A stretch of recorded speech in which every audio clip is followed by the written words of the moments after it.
जय महादेव मित्रों, स्वागत है आप सभी का। तो क्लास 10th के 12वें चैप्टर पृष्ठीय क्षेत्रफल और आयतन का 12A का 6वां सवाल है। कोई तंबू एक बेलन के आकार का है जिस पर एक शंकु अध्यारोपित है।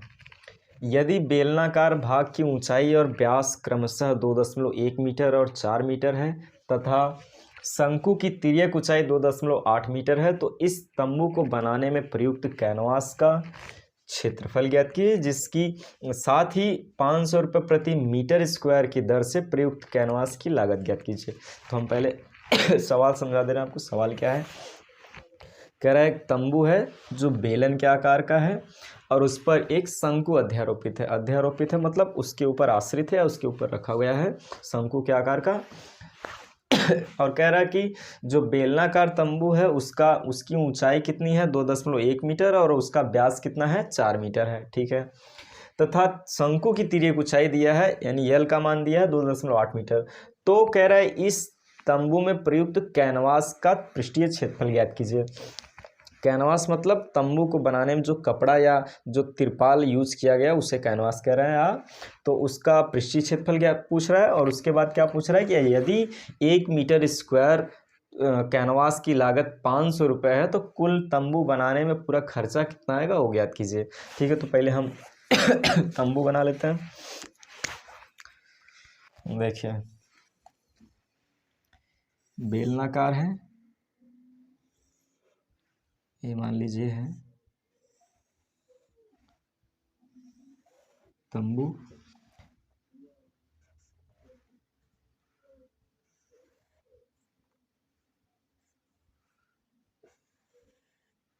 और कह रहा है इसके ऊपर एक शंकु के आकार का है। ठीक है, और क्या कहा है कि इसका व्यास कितना है, 4 मीटर है, और इसकी ऊंचाई कितनी है, 2.1 मीटर है। और कह रहा है शंकु, ये देखिए ये क्या है, इसकी लंबवत ऊंचाई है यहाँ से यहाँ तक की, ये वाली, और ये त्रिज्या है, ये एच का मान है। और यहाँ देखिए त्रिज्या कितनी होगी इसकी, अगर व्यास 4 है तो त्रिज्या कितनी होगी इसकी, आधी, मतलब 2 मीटर। ठीक है, और यहाँ से यहाँ तक का मान कितना दिया है, देखिए इधर देखिए यल का मान, तिर्यक ऊंचाई कितनी दी है, 2.8 मीटर। ठीक है, यहाँ 2 है तो यहाँ भी त्रिज्या कितनी होगी, 2 मीटर होगी। ठीक, अब जो जो मान दिया है वो हम रख दिए यहाँ पर। अब आपको क्या याद करना है, इस तंबू में लगे जितने कपड़े हैं, यानी कैनवास जो लगा है या तिरपाल समझिए जो लगा है, उसका पृष्ठीय क्षेत्रफल याद करना है। पृष्ठीय क्षेत्रफल का मतलब इसके ऊपर ऊपर कितनी जगह है, यानी कितना यूज किया गया है कैनवास, वो ज्ञात कीजिए। प्लस कैनवास का अगर पृष्ठीय क्षेत्रफल जितना भी मीटर स्क्वायर आया तो 1 मीटर स्क्वायर के जगह अगर 500 से गुणा कर देंगे तो कुल इसको बनाने में खर्चा कितना है वो भी निकल जाएगा। ठीक है ना। तो देखिए क्या क्या दिया है, क्या लिखेंगे, हल। पहले दिया है, क्या दिया है,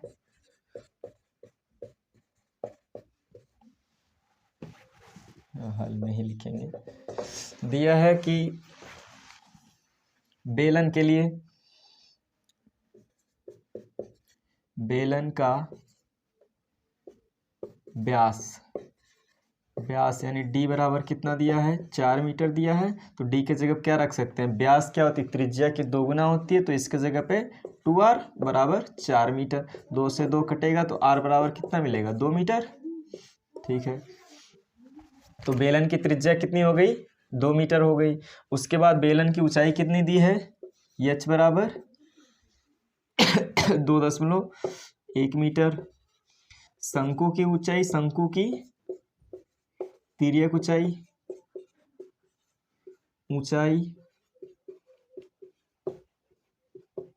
यल बराबर कितनी दी हुई है, 2.8 मीटर। ठीक है ना, 2.8 मीटर। आपको क्या ज्ञात करना, इस पूरे तंबू का पृष्ठीय क्षेत्रफल। तो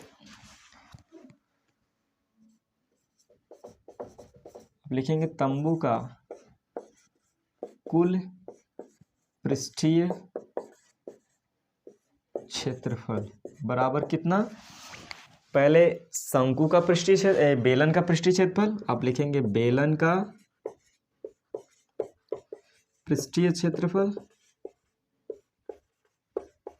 प्लस शंकु का पृष्ठीय क्षेत्रफल। इसके ऊपर शंकु जोड़ा गया ना, तो शंकु का पृष्ठीय क्षेत्रफल।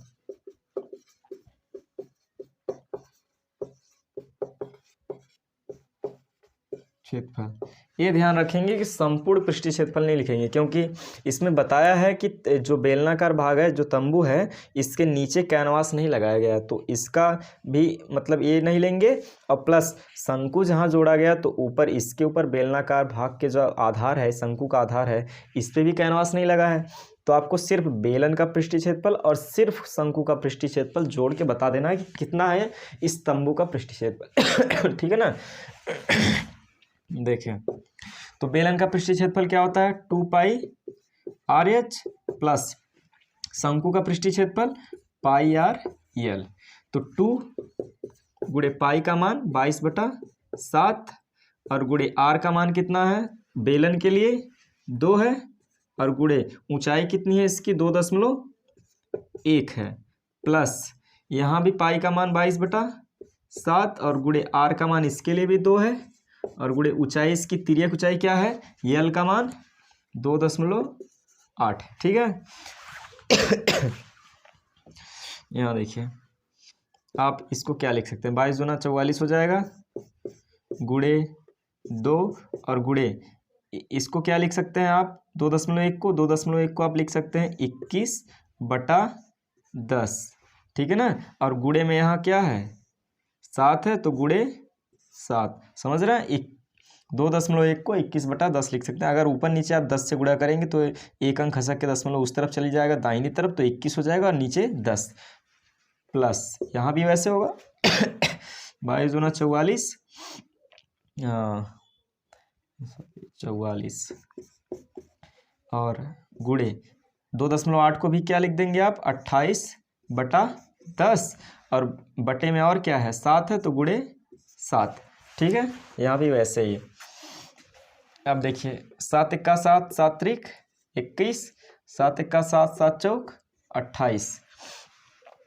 देखिए इधर 2 × 2 2 पचे 10, 2 दूना 4 और 2 पचे 10, क्या बचा 44 गुणे में कितना 3 और बटे 5 प्लस 44 गुणे में कितना 2/5। ठीक है ना। तो अगर हर समान हो तो अंश को जोड़ या घटा लिया जाता है, यहाँ प्लस है तो जोड़ देंगे, माइनस होता तो घटा देते। तो कितना हो जाएगा 4 × 3 = 12 के 2 हासिल 1, 4 × 3 = 12 1 13 प्लस 2 चौक 8 और 2 चौक 8, अब बटे में कुल के कितना 5 हो जाएगा। तो 8 2 10 के 8 और 2 10 के 0 और 5 और 8 और 3 11 1 12 के 2 हासिल 1 और 1 1 2। ठीक है, ऐसे लिखिए 8 2 10 के 0 और 8 3 11 1 12 के 2 हासिल 1 और 1 1 2 बटे 5। तो 5 1 का 5, 5 चौक 20 और 2 इधर जाएगा 20 हो जाएगा, तो 5 चौक 20 मतलब 44। कितना आ गया 44 मीटर स्क्वायर। ठीक है ना, 44 मीटर स्क्वायर आ गया किसका तंबू का कुल पृष्ठीय क्षेत्रफल। अब कह रहा है कि तंबू का कुल पृष्ठीय क्षेत्रफल और लागत कितना है 1 मीटर का। कहा है कि 1 मीटर स्क्वायर का कितना लागत है 500 रुपये है। तो आप क्या कर देंगे इस मीटर स्क्वायर की जगह पे 500 से गुणा कर देंगे। आप लिखेंगे यहाँ तंबू में प्रयुक्त कैनवास की लागत कितनी हो जाएगी 44 और गुणे कितना मीटर के जगह पे 500 से गुणा कर देंगे, तो 5 चौक के 20 के 0 और 5 चौक 20 2 22 और 2 जीरो यहाँ से लगा देंगे तो कितना हो जाएगा 22,000 रुपये। कितने रुपए हैं 22,000 रुपये हैं। ठीक है ना।